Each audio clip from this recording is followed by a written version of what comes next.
অনতিবিলম্বে শেখ হাসিনাকে বাংলাদেশে হস্তান্তর করুন।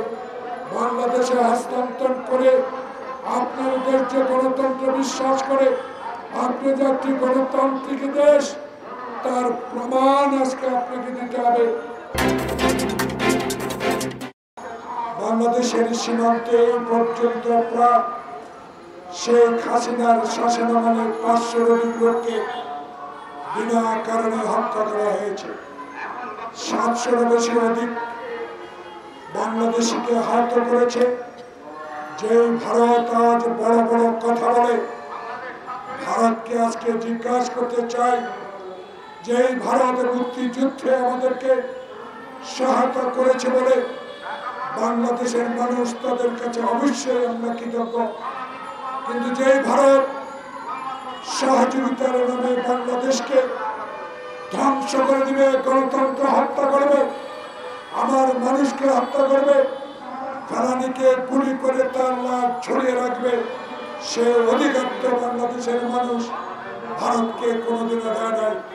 তাই আজকে ভারত আপনার যে সব কাজ আপনি শুরু করেছেন, যেসব অবৈধ কাজকে আপনি অতীতে সমর্থন দিয়েছেন, আবারও বাংলাদেশের মানুষ নিজের রক্ত দিয়ে যে আন্দোলনকে সফল করেছে, সে আন্দোলনের সফলতাকে নস্যাৎ করে দেওয়ার জন্য আবারও আপনি ষড়যন্ত্র শুরু করেছেন। তার প্রমাণ বাংলাদেশে 500-র অধিক বেশি মামলার আসামি স্বৈরাচারী শেখ হাসিনাকে আপনি এখনো আশ্রয় দিয়ে বাংলাদেশের মানুষের প্রতি যে অপমান, যে আপনি অপমান শুরু করেছেন, বাংলাদেশের মানুষকে অবজ্ঞা শুরু করেছেন, বাংলাদেশের স্বাধীনতা নিয়ে আজকে আপনি যে রকম আচরণ শুরু করেছেন, সে আচরণের বিরুদ্ধে বাংলাদেশের মানুষ আজ সচেতন হচ্ছে দিনকে দিন।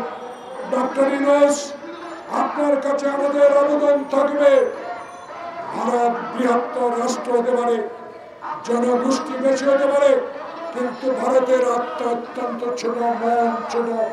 বাংলাদেশ ছোট হতে পারে, কিন্তু বাংলাদেশের মানুষের মন আর আত্মা আপনার চেয়ে অনেকে বড়, অনেক অপরিসীম। তাই আজকে আমরা বলতে চাই, সুযোগ নিয়ে কথা বলেন না। আপনি অনেক কথাই বলছেন। অনতিবিলম্বে শেখ হাসিনাকে বাংলাদেশে হস্তান্তর করুন। বাংলাদেশে হস্তান্তর করে আপনার দেশ যে গণতন্ত্র বিশ্বাস করে, আপনি যে একটি গণতান্ত্রিক দেশ, তার প্রমাণ আজকে আপনাকে দিতে হবে। শেখ হাসিনাকে অনতিবিলম্বে দেশে ফেরত দিয়ে আপনি প্রমাণ করতে হবে। প্রিয় বন্ধুগণ, প্রিয় সাংবাদিক বন্ধুগণ, বাংলাদেশের সরকারের প্রতি আমাদের অনেক সমর্থন রয়েছে।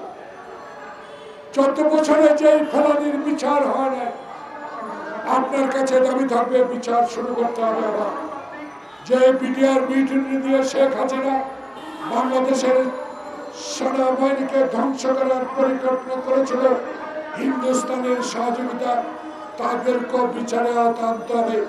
আজকে এই সরকারের কাছে আমার আবেদন থাকবে, আসুন, সচিবালয় আগুন, বিভিন্ন ষড়যন্ত্র আবার শুরু করেছে। বাংলাদেশের শেখ হাসিনার প্রেতাত্মারা আবারও বাংলাদেশে বসে বসে শেখ হাসিনার গুণগান গাচ্ছে। এর বিরুদ্ধে আপনাকে রুখে দাঁড়াতে হবে। বাংলাদেশের মানুষকে স্পষ্ট করে জানিয়ে দিতে হবে, শেখ হাসিনার কোন প্রেতাত্মা বাংলাদেশে আর রাজনীতি করতে পারবে না। তাই আজকে শেখ হাসিনার প্রেতাত্মাকে অবিলম্বে সকল পদ থেকে আজকে বিতরণ করতে হবে, তাদেরকে পদচ্যুত করতে হবে। তাই আজকে বাংলাদেশ জাতীয়তাবাদী দল এবং লেবার পার্টির পক্ষ থেকে সরকারকে অনুরোধ জানাবো, দেরি করেন না। দেরি করলে আবার অনেক ক্ষতি হয়ে যাবে। ষড়যন্ত্র পিছিয়ে লেগে আছে। অনতিবিলম্বে দেশে নির্বাচনের তফসিল ঘোষণা করুন।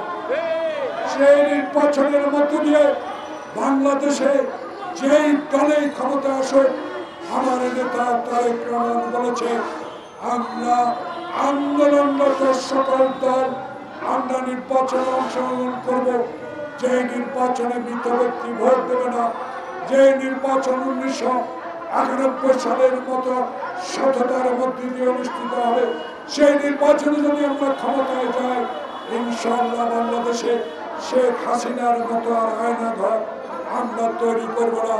তাই অনতি বিলম্বে দেশে নির্বাচনের ম্যাপ তৈরি করে সকল রাজনৈতিক দলের সাথে আলোচনা করে নির্বাচনের তারিখ ঘোষণা করুন।